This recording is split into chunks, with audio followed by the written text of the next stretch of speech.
Bom dia, jovens!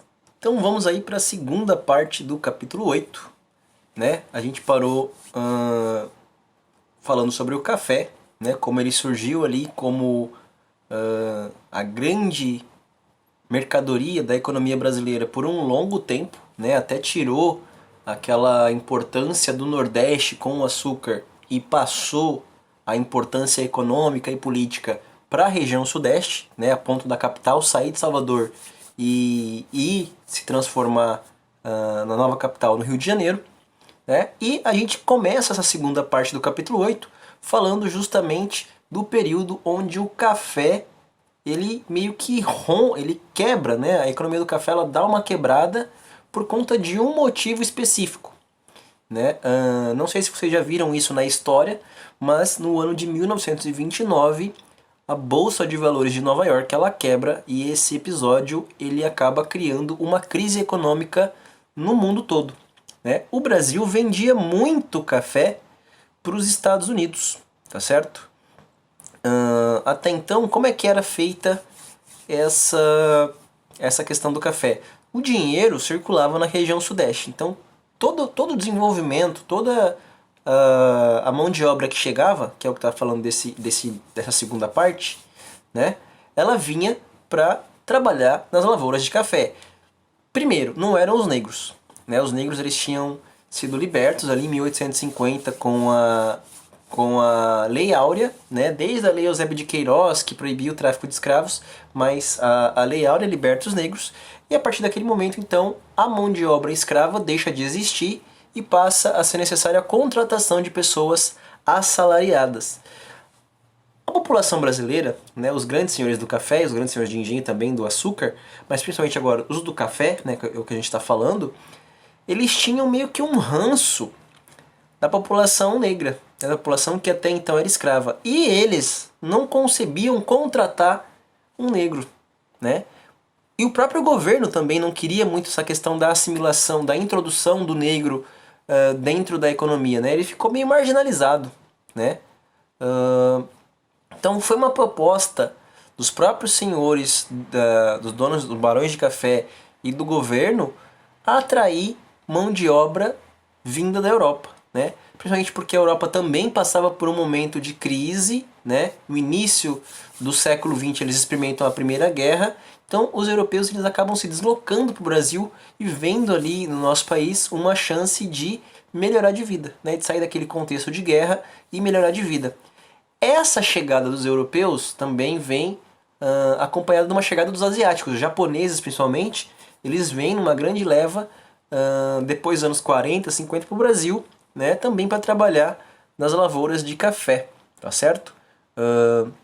Bom, então vamos partir do início. O desenvolvimento se concentra na região sudeste justamente por conta do dinheiro que o café produzia, né? Essa grande produção de café trazia muita renda para a região sudeste, tá certo? A região sudeste que começa a atrair mão de obra vinda da Europa e da Ásia. Na região sudeste, então, se forma um grande eixo de desenvolvimento, tá certo? Que vai do Rio de Janeiro, a capital, até São Paulo, passando por Santos, né? Ali a gente chama do Vale do Paraíba, ali passando pelo litoral, mas o Vale do Paraíba que a gente já viu ali, que foi uma grande região produtora de café, tá bom? Quem eram os grandes compradores desse café brasileiro? Estados Unidos e Europa. No final final da década de 20, 1929, os Estados Unidos quebra, né? Tem a quebra da Bolsa de Nova York. O que acontece com a economia do café? Quebra também. Afinal, o nosso principal comprador e um parceiro econômico, os principais países da Europa eram parceiros econômicos do Brasil e dos Estados Unidos, desculpa, eles também dão uma quebrada, tá bom? O que acontece? A nossa economia, baseada no café, ela cai. Mas isso aí vai ser tratado no próximo vídeo, no próximo slide. Vamos dar uma olhada aqui, ó, né? Entre os anos de 1820 a 1970, a quantidade de imigrantes que chegaram no Brasil. Olha bem, ó. Esse meio aqui, até a década de 30, né, entre 1880, que foi o declínio do café, ou o declínio da cana-de-açúcar, até a quebra da Bolsa de Nova York, isso aqui concentrou, né, a grande chegada de mão de obra europeia para o Brasil. Olha durante a Segunda Guerra, aqui ó, como teve uma chegada forte de imigrantes, né? Então, esse fluxo ele acompanhou um momento histórico, o declínio da cana-de-açúcar, um cenário de guerra conturbado na Europa, né? Então essas pessoas acabam se deslocando aqui para a América, para o Brasil, para trabalhar num ambiente mais calmo, num ambiente que pudesse aí trazer um benefício, né, para essas pessoas. Vamos lá então. Aí, como eu falei para vocês, em 29 tem a tal da crise do café, né? Pautada ou apoiada justamente na quebra da Bolsa de Nova York, que até então os Estados Unidos eram o nosso principal comprador, né? O governo da época, no caso em 30, né, 1930, que passa a ser o Getúlio Vargas, ele estimula que os grandes cafeicultores, sejam eles ou seus filhos, né, os descendentes, os herdeiros das suas fortunas, não invistam todo o seu dinheiro no café, afinal o café estava em crise, né? Peguem parte desse dinheiro e comecem a investir na indústria, né? Em abrir produções industriais, em abrir indústrias têxteis ou indústrias que tivessem ali uma pequena possibilidade de serem construídas no Brasil, né? Então, na década de 30, a gente tem um primeiro impulso da industrialização. E de onde vem esse dinheiro? Vem do café. Antes que se quebrasse todo o sistema do café por conta da crise, né, o governo estimula então que parte desse dinheiro que estava ali concentrado no café fosse aplicado nas indústrias. Isso sempre focado na região sudeste. A região sudeste, lembrando, era a o grande ovo de ouro, né, a grande reserva de riqueza do país até então, né? O café estava dando muito dinheiro para a região, tá certo? Então todo o desenvolvimento industrial acaba se concentrando ali. A infraestrutura que já existia por causa do café passa a ser utilizada para a indústria, né? Os imigrantes que vieram para trabalhar nas lavouras de café agora começam a trabalhar na indústria e vir mais imigrantes para cá, né? Então, década de 30 teve esse início. Década de 40, o presidente Getúlio Vargas, ele começa a estimular ainda mais esse crescimento industrial, né? Ele fala, a partir de agora, vamos começar realmente a substituir as importações industriais que a gente comprava dos Estados Unidos e da Europa, né? E vamos produzir no Brasil. A substituição das importações. Onde isso era possível ser feito, né? Onde era possível investir em energia, transporte, extração de minérios, processamento de minérios, né? Transformar o minério de ferro numa barra de ferro ou num equipamento feito de ferro, tá certo? Onde era possível fazer isso? No Sudeste. O Sudeste tinha dinheiro e tinha infraestrutura e tinha mão de obra para isso, tá? Então quem começou isso? O Getúlio Vargas. Em 1950, já no governo do Juscelino Kubitschek, ele começa a tentar atrair também as empresas multinacionais, as empresas que vinham de outros países. Por quê? Porque o Brasil já estava ali, né, numa industrialização interna boa. Agora ele fala, opa, a gente já tem um campo industrial legal. Vamos construir a possibilidade, vamos dar infraestrutura e as possibilidades para as empresas internacionais virem para o Brasil e trazer mais dinheiro, criar mais emprego e trazer a modernidade, tá certo? O Juscelino, então, ele começa a criar essa possibilidade de atrair outras empresas para o nosso país que vão também se concentrar no Sudeste, né? Então a gente tem de 30 até os anos 50 e durante os anos 50, todo esse período com um desenvolvimento muito centrado, muito focado na região Sudeste. Por isso que ela hoje, ainda hoje, é a região mais povoada, mais industrializada, mais desenvolvida de todo o Brasil, né? Vamos dar uma olhada aqui, ó. Claro que, né, se a gente for pegar, pô professor, mas aí se a região Sudeste estava se desenvolvendo tanto, o que vai acontecer com o resto das regiões? As pessoas vão começar a vir para a região Sudeste, principalmente o pessoal que estava no Nordeste, né? Vem aqui para o Sudeste. Ah, mas e o pessoal que vem para cá? Mas e o pessoal que vem para cá? O pessoal que vai para o Amazonas é para trabalhar com extração de borracha e madeira. O pessoal que vem para o Centro-Oeste é para trabalhar com pecuária.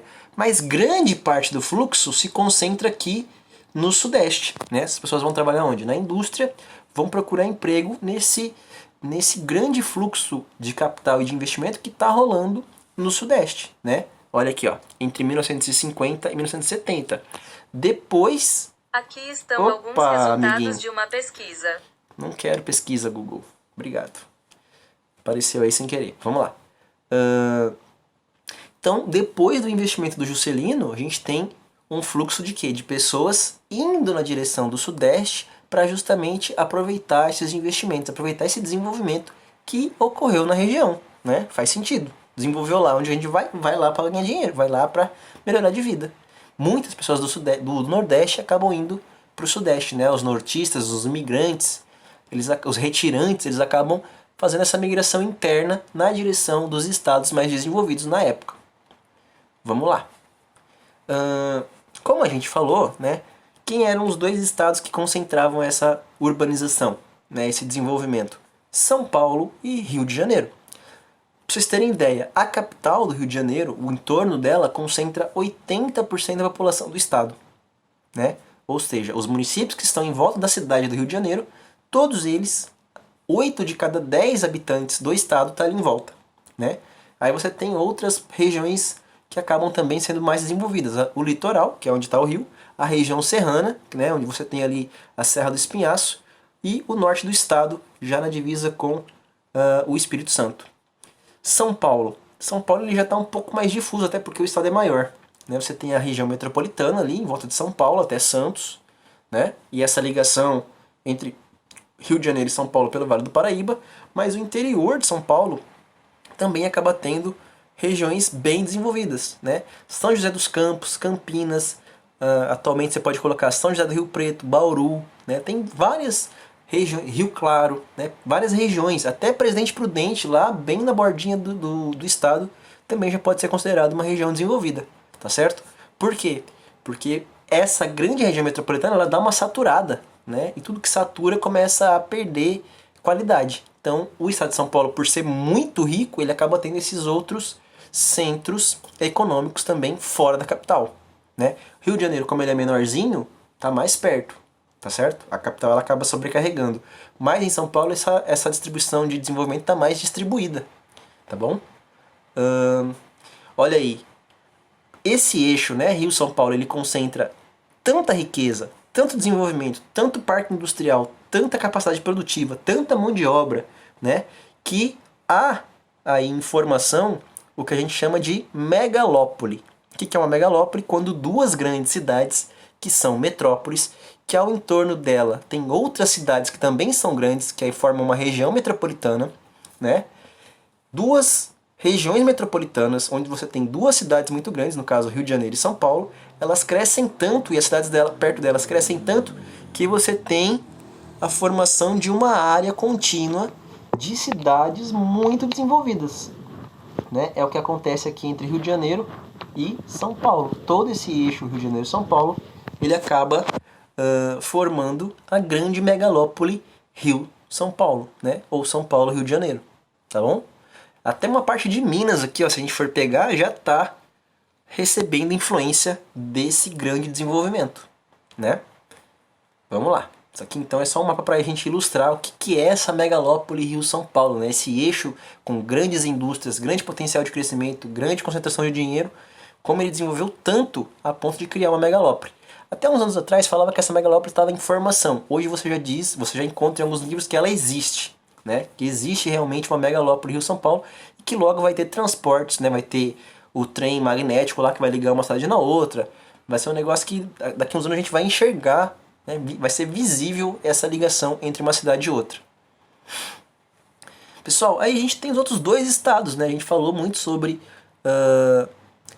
São Paulo, Rio de Janeiro agora no começo. Minas, a gente já tinha falado sobre o ouro, mas além de Minas, a gente também tem o Espírito Santo. O Espírito Santo é um outro estado muito pequenininho, que fica ali, né, entre Rio de Janeiro, Minas e a Bahia, tá certo?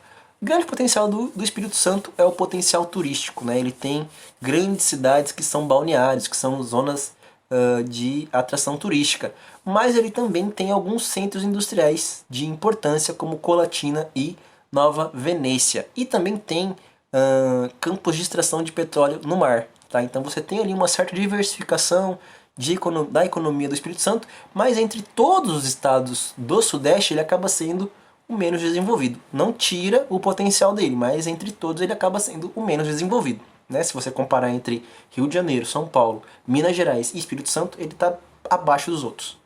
Não tira o mérito dele, né?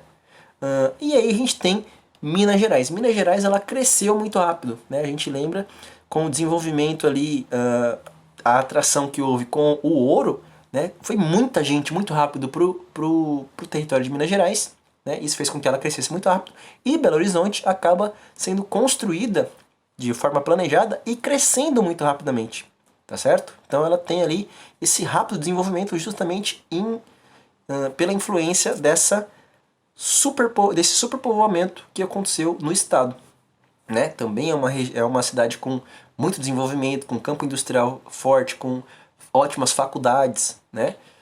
Além de Belo Horizonte, que é a capital, a gente tem dois polos ali, né?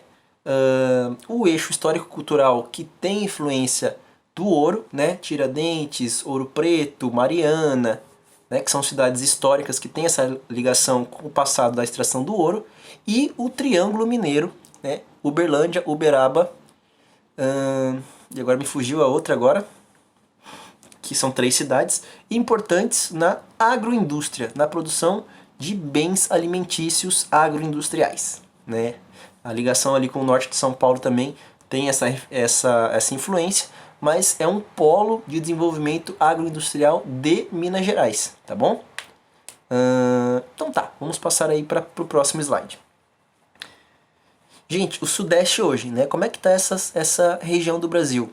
Como eu já falei para vocês, ela é uma região densamente povoada, ela tem 87 habitantes por quilômetro quadrado, lembrando que o país, a média é de 23, quase 24 habitantes por quilômetro quadrado, então ela está muito acima, e é uma região densamente urbana, né? 93% da população da cidade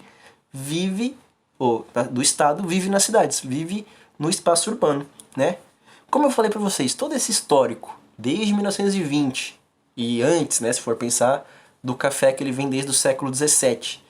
Todo esse dinheiro que veio do café, que veio do ouro, que veio dessa mudança econômica, que concentrou muito o dinheiro no Sudeste, até por conta da modernidade, né? A gente está falando do século 18, 19 e 20, isso permitiu que o Sudeste se desenvolvesse muito mais do que as outras regiões. Por isso, ele é o maior parque industrial instalado hoje, né? Mais diversificado, o maior parque industrial, e mesmo assim, claro que não mesmo assim, na verdade, esse processo ele vai criar uma saturação, né? O que é uma saturação? Vai sobrecarregar o Sudeste. Tem muita indústria, tem muita competição. O solo urbano, para você comprar um espaço para instalar uma indústria ou para você pagar os impostos, fica muito caro.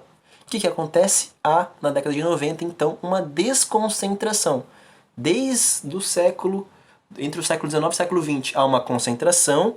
Nos anos 90, isso dá uma saturada, e aí você tem um processo de desconcentração. Ou seja, algumas empresas, algumas indústrias começam a optar por buscar outros estados, buscar outras regiões em detrimento dos benefícios. Por quê? Os outros estados, as outras regiões começam a querer também atrair para si esse desenvolvimento, esse poder industrial. O que eles fazem? Vamos fazer um abatimento fiscal, vamos cobrar menos impostos, vamos dar um terreno, vamos tirar o imposto do IPTU por 20 anos, né? Então eles começam a fazer o que a gente chama de guerra fiscal, né? Através da isenção fiscal, cobrar menos impostos ou isentar aquela indústria de impostos. Para quê? Para que as indústrias se sentissem atraídas a sair do eixo Rio-São Paulo, a sair do eixo Sudeste e ir para os outros lugares. Tanto para o interior de São Paulo, né? Quanto para Minas, quanto para o Paraná, quanto para o Nordeste, quanto para o Norte, quanto para o Centro-Oeste. Tá certo? Ou para o Sul aqui. Né? Então, esses anos 90 eles são importantes por isso, porque você tem uma nova realidade. O Sudeste ele começa a desconcentrar essas indústrias, que elas vão para outra região, tá certo? Mas, como eu falei, isso não tira a grande importância que o Sudeste tem na capacidade industrial. Ainda hoje ele é a região mais forte. Tá certo? Destaque no agronegócio, destaque na agricultura familiar, destaque na extração de minério, né, ferro e manganês. Além da jazida ali dos Polos dos Carajás, no Sudeste a gente tem grande extração de ferro e manganês em Minas Gerais, né? Extração de combustíveis fósseis, principalmente o petróleo.